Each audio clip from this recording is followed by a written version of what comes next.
Let's start, giving a little bit of a structure of how you guys are organized, your title, whatever that means, the major processes that you're working on, and then we can dive a little deeper on the details of how this is evolving over time. Arantxa, first. Great, thank you very much. And apologies because I won't be able to speak too loud. Sorry for that. So thanks very much for giving us the opportunity to be here and share what in Acciona we have been doing in the last 2-3 years. I'm the Chief Technology and Innovation Officer, and that means that our chairman and owner of the company decided 2 years ago, almost 3 years, that he wanted to really make the innovation become a strategic priority for the company.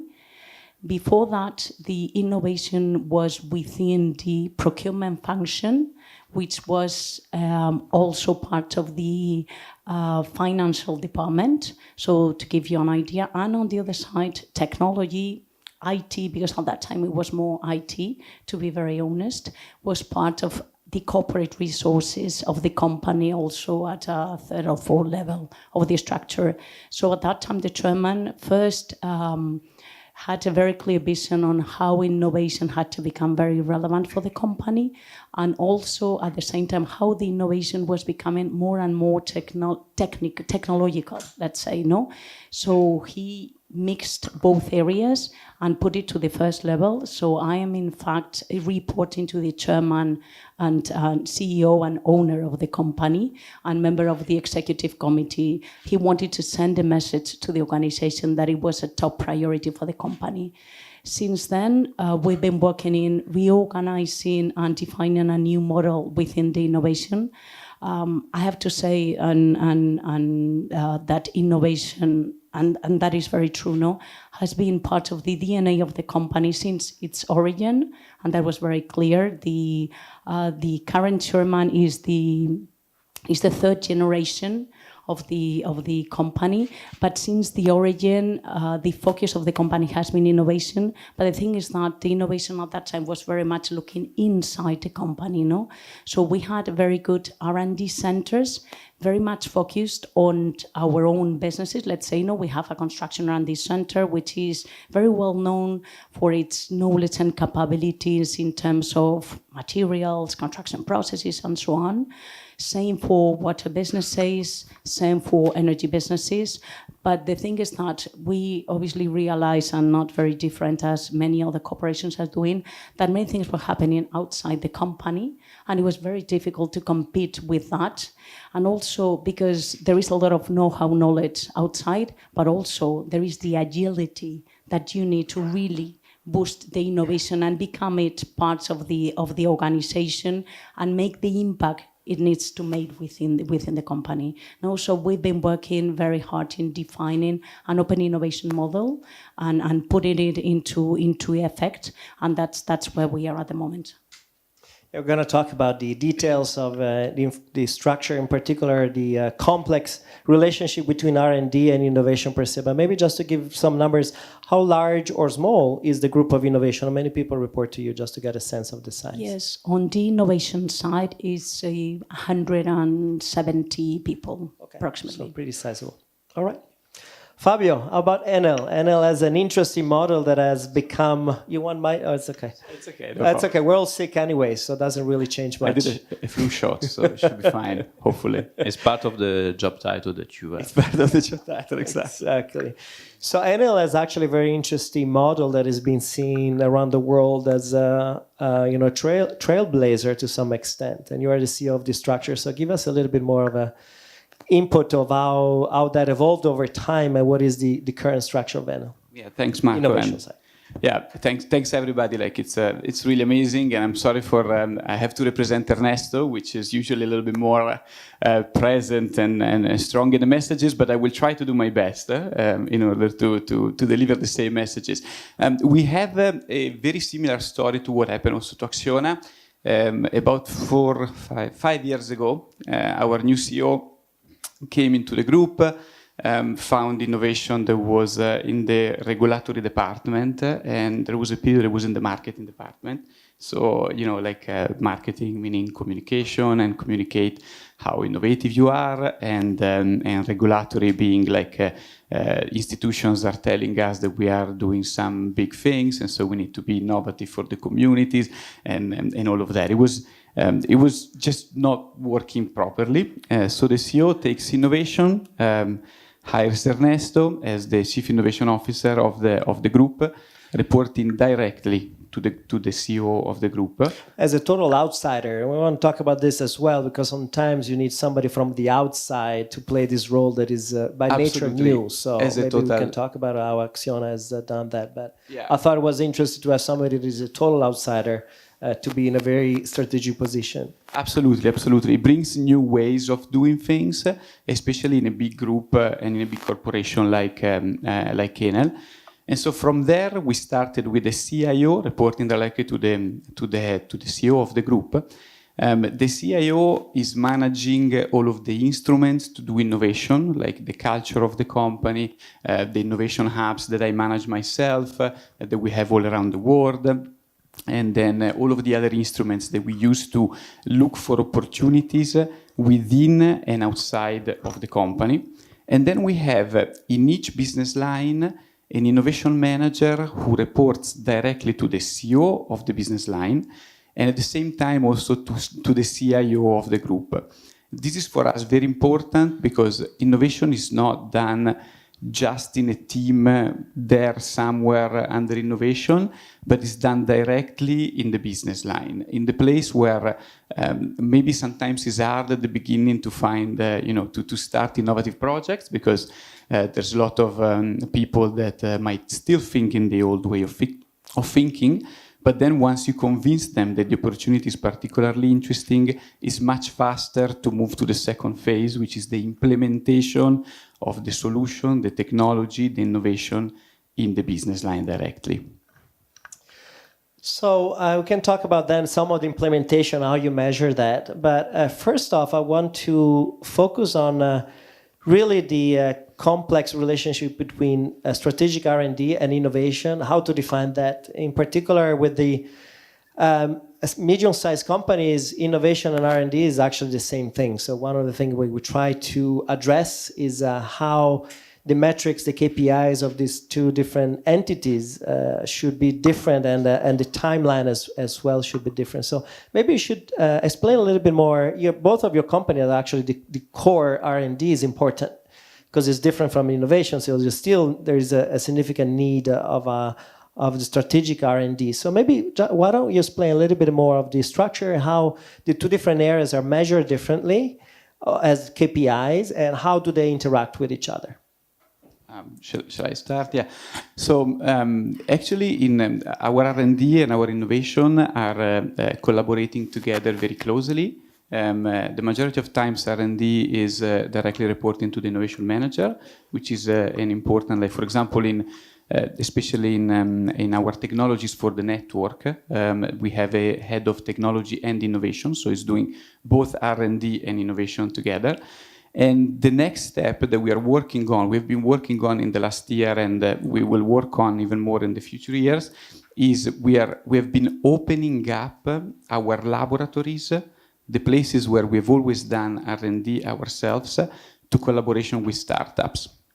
We started this a couple of months ago. We started with Catania, where we have our most important laboratory for renewable energy, and then we did it in Pisa as well, where we do thermal generation, and then we did it also in Milan, where we have our laboratory for the network, for the grid. And we are launching challenges to the outside world, to startups, innovators, professors, universities, to come and collaborate directly with our experts, using our equipment, and try to solve together those challenges to be faster and to move faster to the next level of the evolution of the solution. So in your case, the R&D is now structurally separate from what we call innovation today. Like in the most, for example, renewable energies, right, where there is plenty of research that is needs to take place. Do you have a separate entity, a separate group that is doing long-term research versus the integration with the with the open innovation side, or is that structurally part of the same department? It all works as a matrix, and it all part of the same department. Yes. How about Axiona? Very similar to what NL is doing. In our case, it's also part of the same faction. So what we're trying to do, we have like 2 R&D centers, one concentrated in construction and one concentrated in water development, versus within the energy function where we have more developed an innovation hub rather than an R&D center.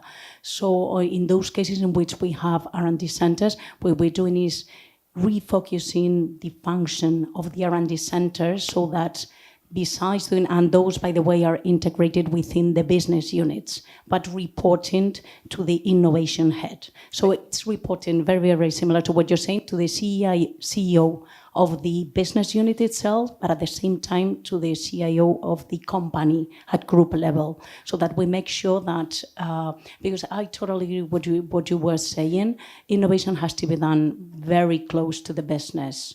So because we cannot lose that, but at the same time we are creating a layer above that makes sure that we are pushing the businesses to go a little bit beyond what they are currently doing. So that is the layer in which we are working very hard now, making sure that we are implementing real open innovation programs, making them working with startups, and also making them really go beyond their own challenges, which are always very much linked to what they're doing, and taking them kind of to the next level. So having said that, as I mentioned, what we're doing is trying to refocus the R&D centers toward more an innovation functions, where we are placing open innovation units, groups within the what so-called R&D centers, and linking them to the open innovation unit that is being managed at group level. And that's one part of it. And the second part is what we're saying is that we want also to make a more digital innovation within the group. So as part of that, we have created what we call the Advanced and Innovation Digital Hub at corporate level towards some skill centers. And what we're doing is making sure that we are also placing some people within the R&D centers and making sure that they are also dedicating the attention to that. So that's basically how we are structured. And talking about this, again, R&D versus open innovation, again, logically, it's quite obvious that should be part of the same building. But again, based on some experience that we are facing here and there, we perceive that culture you are talking about to really two separate things. Same thing if you're talking about banks is the IT department and the open innovation. Again, the power of legacy on the one end, and again, the new things coming from outside. And you know that not invented here syndrome is something that is frequently, or probably is frequently mentioned because probably it's real. So what have been your specific experiences, again, some and maybe also stories that can help us to figure out how this evolution has been fighted from inside, accepted, not accepted, main roadblocks, issues, something that can help us to understand what were and when this process has not been so straightforward. Yes, of course. I mean, it is very easy to tell it, but the truth is that then you have to look at your corporations where there are a lot of inertia that you have to overcome to really make it work, no? So, well, let's say that we've been focused, I would say, in two things. One is we've developed an open innovation strategy based on startup programs, but also on entrepreneurship programs, because part of what we want to develop is the culture, the internal culture, to make sure that people understands and incorporate the innovation as part of these functions. No? Because I always say that I used to work in international development, and I always tend to compare innovation or digitalization with international.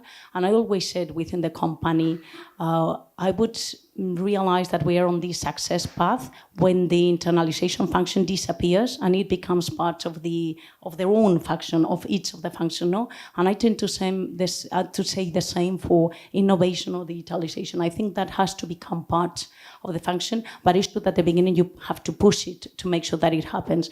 So coming back to your question, Alberto, what we're trying to do is develop very focused programs in which what we are working is very closely with the business units, making sure that they realize that we are listening to them and really defining the challenges together with them, seeing what are like the pain points to them and working with them in finding the right startups that can them help and find solutions to the real problems, no?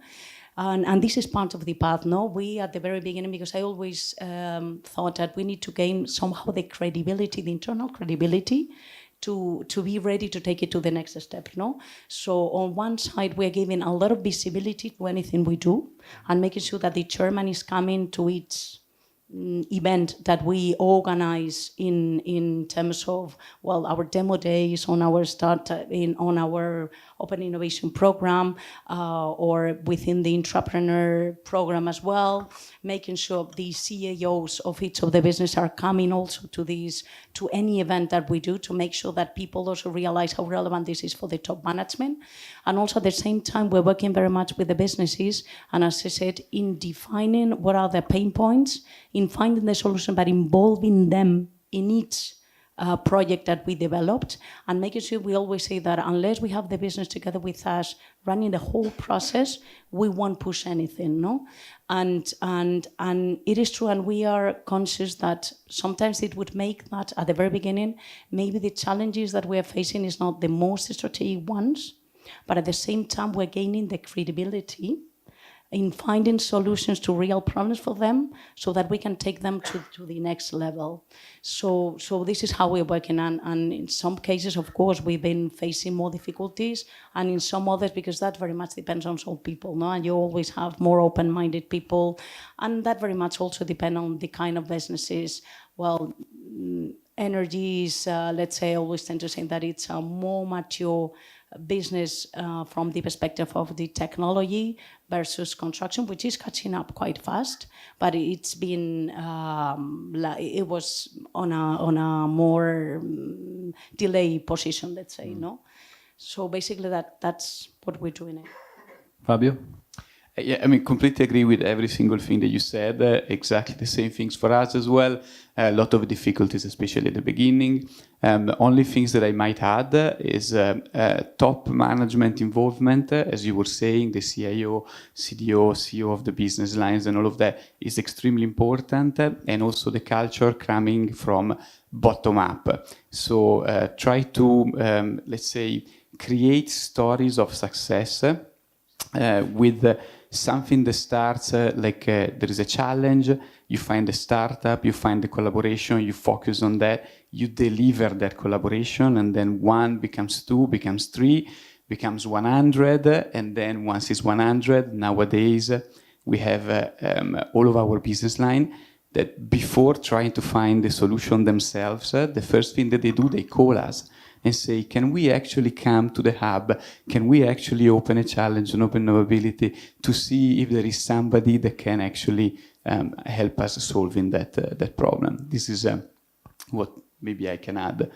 to all of the things that I completely agree with.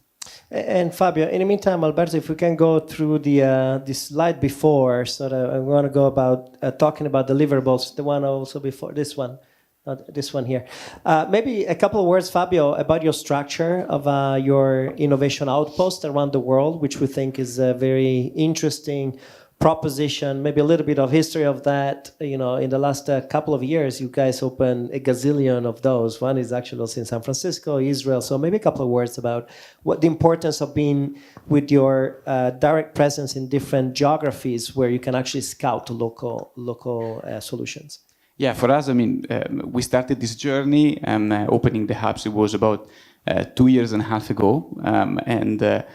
Of course, you collaborate with startups, you need to find the startups, you need to meet with them, and where are the best places in the world where you can open? Israel, San Francisco. Like that's the answer, super easy.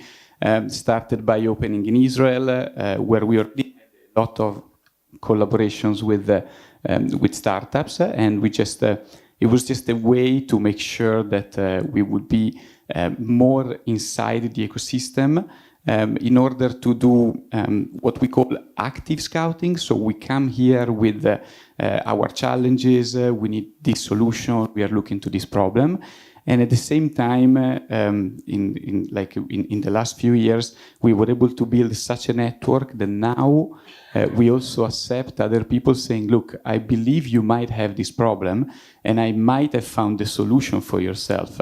And this is amazing because it's not anymore just something there to do active scouting on startups. It's also becoming an antenna of what is happening in the most innovative ecosystems in the world. We did it in San Francisco, we did it in Israel. We are soon opening as well on the other coast of the United States because it's quite an important, let's say, how do you say, but you know, it's an area where you find a lot of innovation, especially in clean tech, which we are super interested to. And then at the same time, we decided to open an innovation hub in each of the countries where we have a strong industrial presence. And this comes back to what I was saying before, like we want our laboratories, our experts, our R&D experts to be open to collaborate with startups. And so we open a hub where they are. It's in Chile, it's in Brazil, it's in Madrid, in Russia, and then we have 3 in Italy, no? As I was saying, Milan, Pisa, and Catania. This is good because we are in an ecosystem where they might find solution to different challenges. You know, maybe the challenge that they have in Chile is different from the one, similar to the one in Brazil, but maybe different to the ones in Italy or other part of the world. So this is the first job that they do. And then the second is also that they, let's say, they accept all of the startups that come from San Francisco, the rest of the United States, all over the world, Israel, all over the world, to come there, open the laboratories, coordinating this activity of collaborating together, and then deliver also at local level to then become a delivery at global level. And the other thing that I think is interesting to mention, because you know, also for the medium-sized companies, think yes, that's NL, so it must have 1 million people working there. Each innovation outpost is 1 or 2 people, you know, unless it is something that it needs to be integrated inside. So it's absolutely really like it's a small army. It's a small army. I mean, it's becoming big. It's becoming a big team, but I think it's as you were saying, it's a small army. You need 1 or 2 people, and you need also a partner, a very strong partner with a strong presence in the area that is going to be able to help you in doing the scouting, in connecting to the right people in the ecosystem. That's absolutely important. All right, so back to the deliverables. Without any specific list here, I just want to ask you guys to have some examples. You can also see there if you can see that far, Kent. But first on the area we mentioned, I think you touched upon that, but in the area of internal alignment, you know, some of specific examples, and then we can talk about external actions. But you mentioned about the top level buy-in, the fact that clearly you want to show also from the ownership in your case that this is a priority. Also, the involvement I think is pretty clear, as you mentioned. Maybe some other examples of how you put in practice the culture of innovation, especially when it comes to legacy. You know, you need to have a clear plan and how to communicate the priority of innovation within the processes, but also the mindset of the company. I know that NL actually has some interesting examples how to celebrate failures and whatnot. But maybe how about Axiona? What do you guys do in terms of clear actions that people can also reuse as examples? Well, I would say that in terms of culture, we're running like 2 initiatives.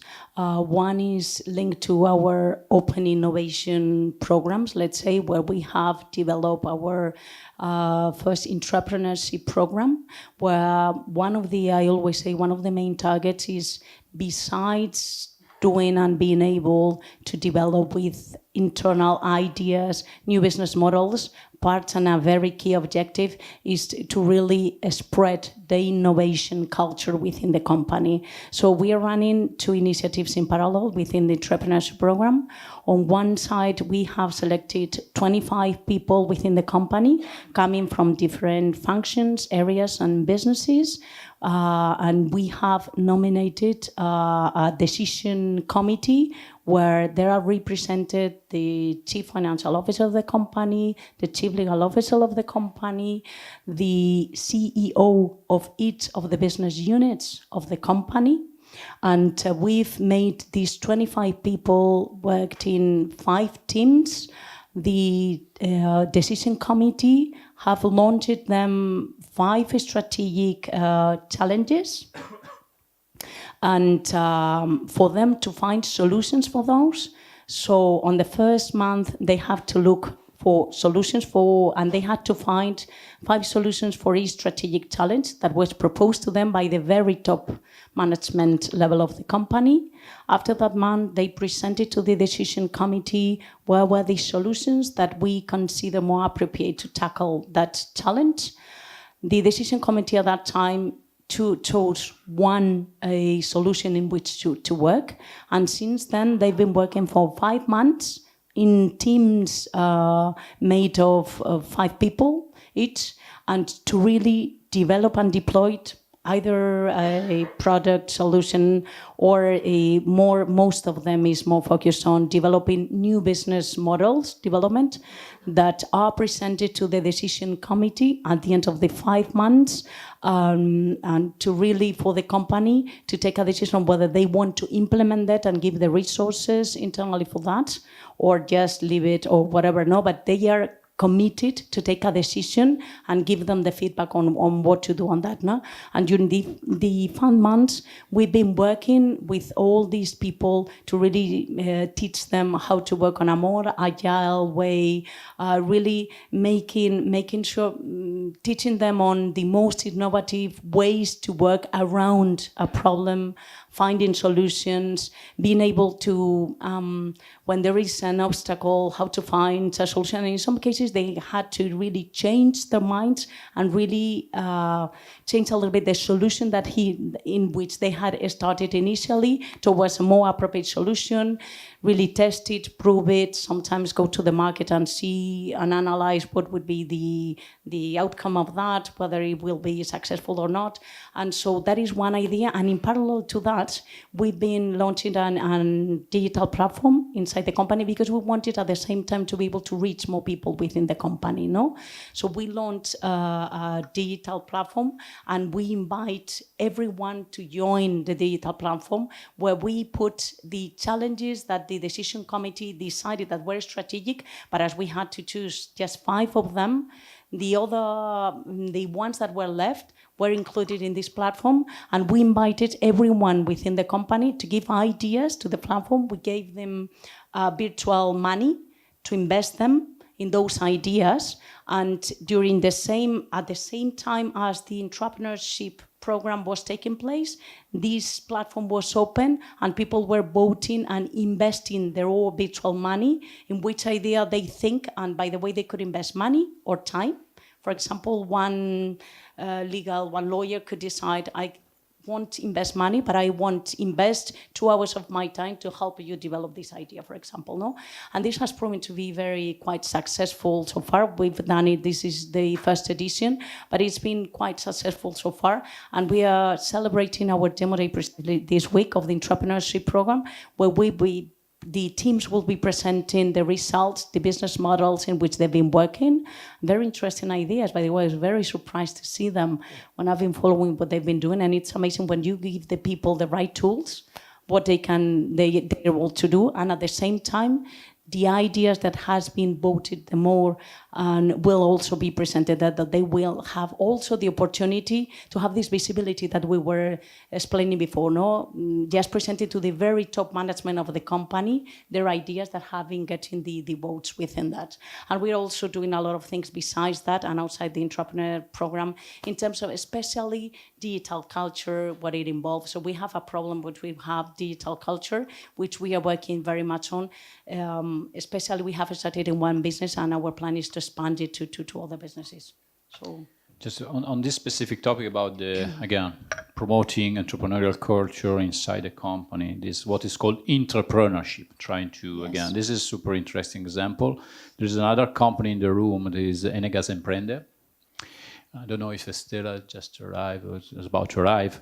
They are really developing in the past few years, really strong expertise in developing internal challenges involving people. So again, one of the part of the summit that is relevant is also to share experience and practice, something that did work, something that did not work. This is most of the case because we are touching something that is so complicated and is super, super valuable, this kind of conversation. What I find it telling that in a group, what's the revenue of your group today, Axiona, last year? Is almost 7 billion. 7 billion. With that, you still dedicate the resources of the CFO at the C level to discuss project that from a budgeting standpoint is probably a tiny little thing, yes, but is so central in communicating the importance to that exactly. I think is telling. Exactly. NL does a number of these things. I like in particular when you celebrate the failures as a time to look inside and readdress a culture that's typically is the anti-failure in general. So tell us a little bit more about Absolutely. that. We've been investing in the culture of three things in the last few years. The first one is the culture of idea. So we created an idea factory to make sure that if somebody has an idea, has the way to tell everybody else about that idea, and also has some tools that can support them to, let's say, go from the idea to the business plan to be able then to present it also to the CEO of the group or to the CIO or to whoever it might concern. This idea factory has tools like creative design thinking, any kind of workshop, mentoring that comes from outside and inside the company. Do you use a software that you developed, or are you using third parties? We actually did develop an internal software based on our provider Salesforce. That so we share all of these idea, and we get also feedback from different people, and it was an extremely interesting idea, the one of like giving bitcoins or something, whatever similar to Bitcoin, something like that. I'm gonna take it back and see if we can do something similar, because it's particularly interesting and very powerful, I believe. In addition to the culture of idea, then we go to the culture of doing, and so is not trying to do, is actually doing. So you have an idea, you have the tools to develop your idea, you have the corporate entrepreneurship and all of these kind of things. There is a platform, you can post your idea, everybody says, I like this idea, then you do it. Like, we give you the money, you do this. Those are real money, it's not fake Those money. are real money. No, we're not talking about the big ones, which comes in the decision, which is the best idea, which one would you invest on? And then we move also to the next, which is like, we give you money to make your idea real, and we check where the idea goes. We give you the support of external partners, you can collaborate with startups and all of that. And then the third one is the culture of failure, because if you are able to share your failures with everybody else, there are two things that happens here. First, once you share a failure, then you are happy that you shared it, you move forward and you will try to do more things. You're not trying, you're doing more things. And then the second thing is also that the other people that maybe are approaching the same thing in a similar way, they can see that you failed already doing that, and then they can take a different approach, and they can actually reach out to you and discuss what was the reason of the failure and how they could avoid a similar pitfall. How do you practically do it? I mean, is there a day dedicated to the biggest failures? So there are companies in Silicon Valley that they celebrate the biggest fuck up. I don't know if we can see that, but I think it's something similar, just with a not such a strong word. We call it failure, not the other F. But we do celebrate that. We have a platform. Each day, anybody can actually post anything about the failures that they do. The biggest failure is shared then with everybody, and we do a celebration day where we have also our CEO. And it was last time, it was last year. Our same CEO actually posted a failure. His own failure. His own failure, yeah. Of course, the failure of a CEO is usually a very high, big failure, but. We didn't promote that one. We promoted something else because it's too easy to see that, But yeah. All right. So moving down so some of the processes clearly something that you already mentioned on. Let's focus more on the actions in the external world, and I want to talk about the ultimate. Push for innovation that to me is actually through M&A, through the acquisition. And we keep it for the end because I think it's one of the hottest topics. And hopefully through these summits, we'll be able to talk more and more about the ultimate integration, which is acquisition. But let's talk about the other 2 or 3 areas there. Arantxa, you talked about your accelerator, how you guys are promoting it. Maybe a couple of words, especially in numbers. So how many startups do you see? What's the focus, maturity, what you see as an outcome of that? Yeah, let me explain you what we've done and give you some figures regarding the last edition of our startup program. We've been working in that only for the last year and a half, but we've been quite fast trying to implement something very in line with what Fabio was saying, very much focused on developing something, on doing things, on execution most than anything.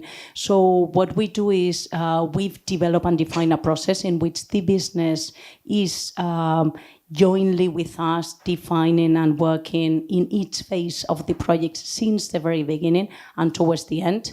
So we've created an umbrella program, as I said, which is common to all the business units, but we work one by one on what are the challenges for them. So let's say that when we open the edition, what we do is start meeting the people, not only the innovation heads of the business unit, but also the business itself. The business units, I mean, if we want to tackle, for example, one challenge that is very much linked to the operation of our renewable assets, for example, the head of the production area is coming to these meetings and defining with us the challenges in which we want to work.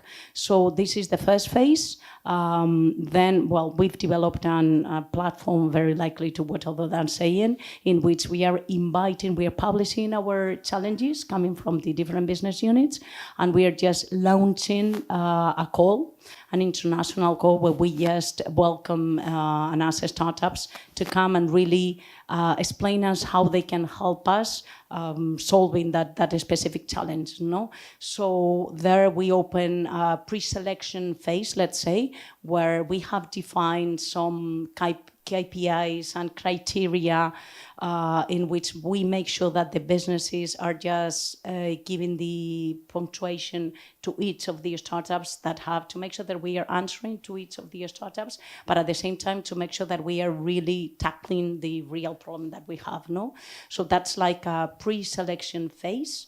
Can you give us a number? How big is the pre-selection? Well, and how many go through? I think in the last edition we had in excess of 300 startups answering to the challenges. We had like 8 challenges, and we ended up doing 9 pilots. I will later on, but it was like 300 and something, the startups, Spanish and international. Most were Spanish, but we also have a good number of international, which is like the next, I would then say what is like the next phase, how we want to improve the process itself. So since then, we made this pre-selection phase, where from these 300, we left it to 23, 24 startups that came to our selection day. where we made, and what we've done very similar to what I was explaining on the Intrapreneurship program, we've made a decision committee for each of the business units, where the CEO of each of the business units are part on the selection day, and also, of course, on the demo day, just to make sure that it gets the traction that it needs and the attention and the resources. So on the selection day, from these 23 startups, we ended up developing 9 pilots. By the way, we do a first phase which is common to all of the different business, because it has happened to us twice that one startup that's coming to answer one specific challenge on one business unit ended up doing a pilot for other business units.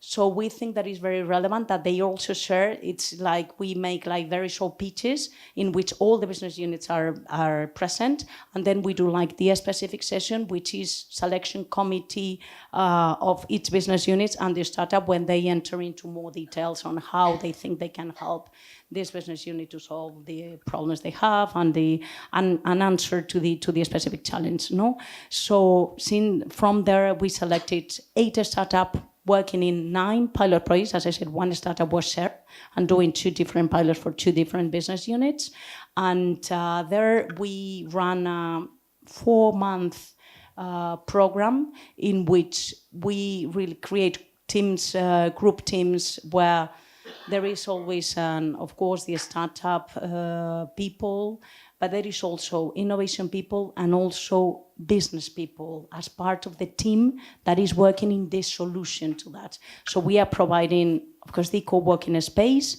We are providing also the teaching them how to work on an agile methodology, Scrum, Canvas, and making sure that they are tracking, deploying, and developing very fast, because they have to be ready in 3-4 months maximum to answer the question whether there is something there that really makes the effort to really investing in developing further the product or in developing a new business model or whatever it is. So we make sure that they learn how to work very fast with them. And at the end of this 3-4 month period, there is a demo day where all the groups, the startup and the internal groups, present the results to the decision committee. And there, what we have developed is a process where the business units then has some weeks to really take a decision on whether they want to continue the relationship with the startups and really develop a new commercial relationship, an investment, a joint co-creation product development, or whatever. And so this is basically how we've done. In the first edition, I have to say, and it's not, I won't say that it is very normal, but for whatever reason, on the first edition, all the startups continue working with the company. On the second one, it was not the case, which I guess it's how it has to be.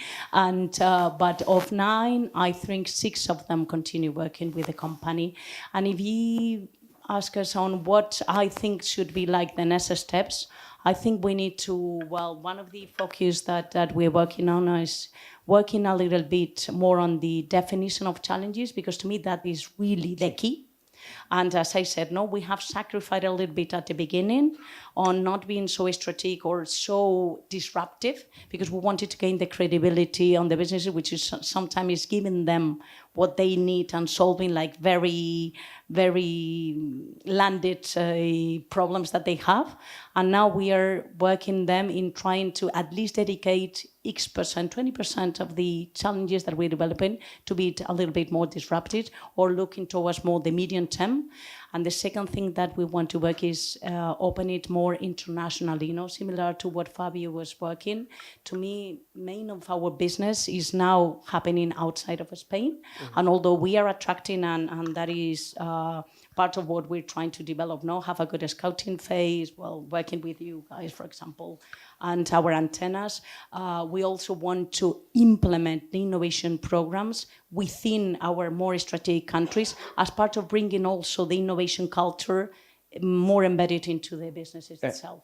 And it feels to me that is kind of a general trend that you start local with early stage startups as part of the also learning process, and then you evolve to a more mature relationship with the scale-ups that actually have a product ready in the market, and so it becomes almost a filtering for procurement if needed, but in more international, global by nature. So with that, we're going to show some of the statistics from the questionnaires and the study that we have in the market. One of those is sometimes it's just semantic, but is the fact that the idea of an internally run accelerator of a corporate is something that over time is phasing out for the same reasons that were just mentioned, is part of the learning process. But then you realize that if you start counting the outcome, and the outcome typically is a relevant POCs and integration within, clearly this is a costly process, and it's much easier to go and cherry pick based on really on the right definition of your needs, the solutions that can be integrated, which is probably I'm taking to you. I mean, NL used to run an accelerator or outside accelerators. There's been an experience as in many other areas. Over time, it phases out. It's semantic sometimes. Is really to look for solutions that can be actually ready to integrate. So maybe a little bit of I think it was a very important part of starting to collaborate with startups. We've been talking about the culture of collaborating with startups, being open and all of that. So I think that having a corporate accelerator was maybe a good thing also for NL. We phased that out a little bit. We are not doing that anymore. And we moved into what we call startup procurement. We call it actually corporate venture client model. So what we actually do, we continuously scout for solutions to challenges that continuously come from each business line in all of the ecosystems where we are.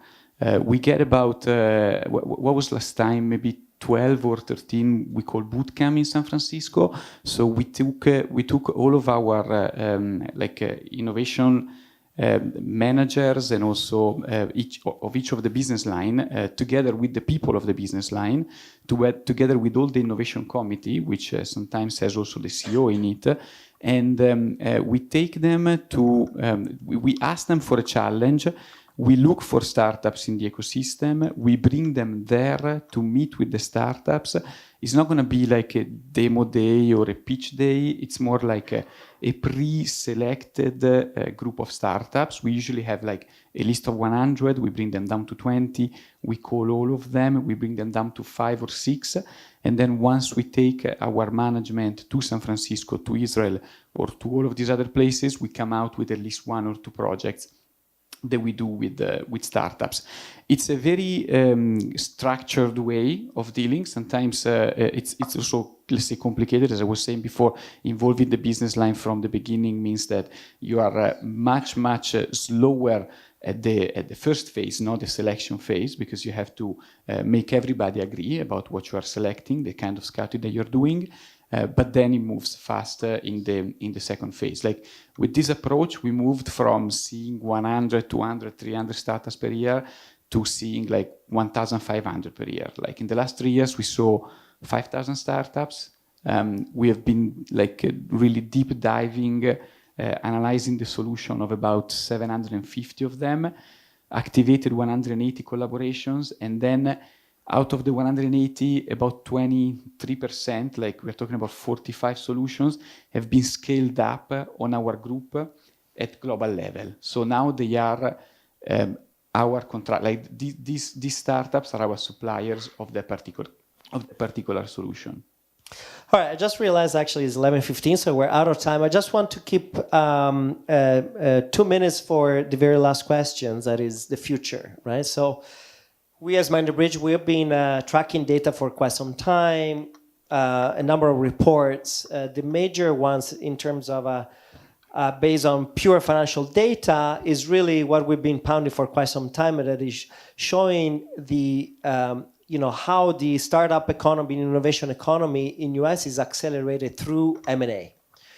And so that's the beginning of the circus cycle that brings venture capital in place, because there is much more liquidity, and the liquidity then is used to then produce more investments, so on and so forth. So that's what that creates a thriving startup ecosystem. This is not happening yet in Europe, though we've been tracking that this gap is slowly reducing, but yet there's still 8 times the difference of acquisitions. We're actually launching today another reports about acquisition. This is specifically for the fintech world, but I think data is pretty much the same in all different verticals.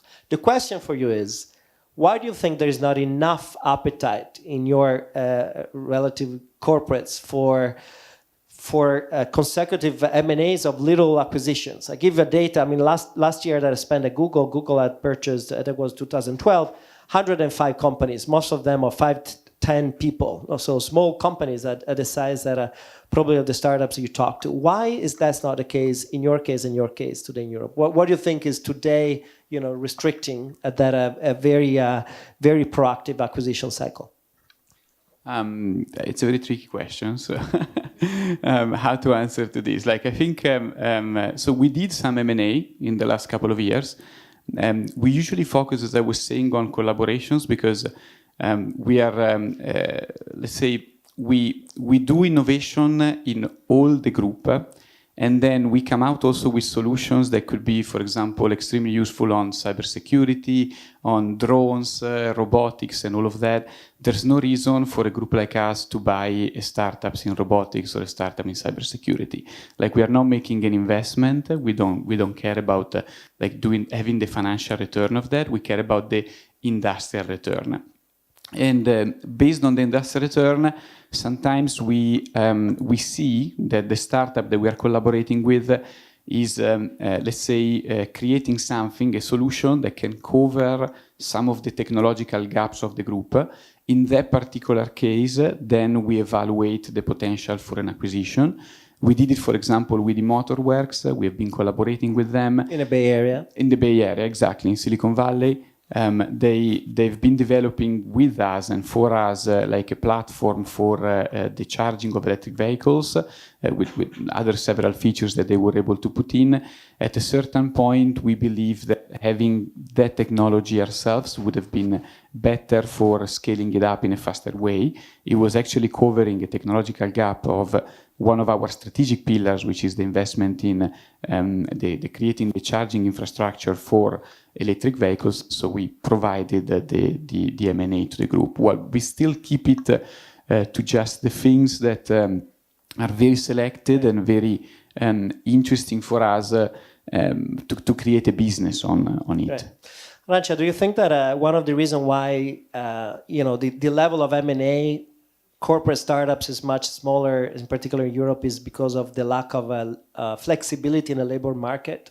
Because clearly, I mean, in US, you buy a company, things are going down, you dismiss the people as well. So that's clearly, I think, an impediment to flexibility. Yeah, that might be one of the reasons for not being able in Europe to see that tendency as much as you see it in the US, for example. No, well, regarding Acciona, we really think that the selected investment, and very much focused on strategic areas, it's one of the pillars of the strategy that we are implementing. So far, we've been doing it more based on internal ventures and on a case-by-case basis. For example, we've been doing that for 3D printing, for example, which is one of the areas in which we are pushing forward as something new that has evolved from the innovation area.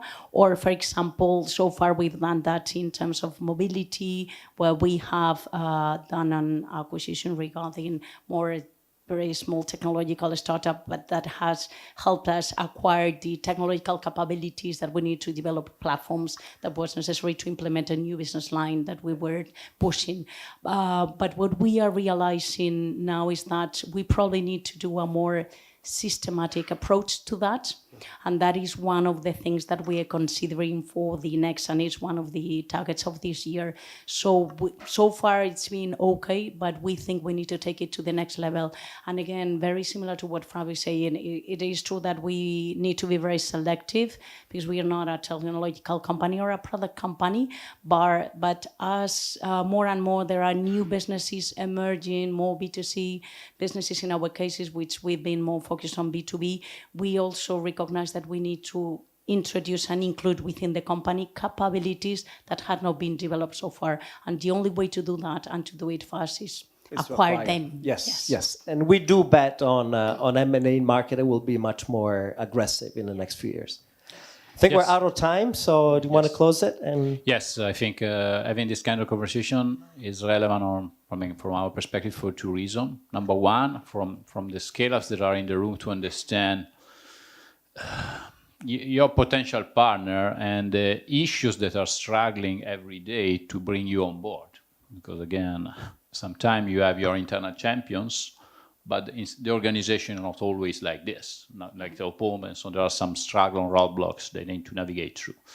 And for the other corporates that are in the room to learn from the corporate that's been more advanced in terms of this kind of expression because they've done more experiments, also to learn from the things that have not worked out properly. And particularly, I'm not looking at other large corporate. Large corporate people have the means to experiment, to say, okay, let's try with the corporate accelerator. Yes, didn't produce any result, was a learning experience.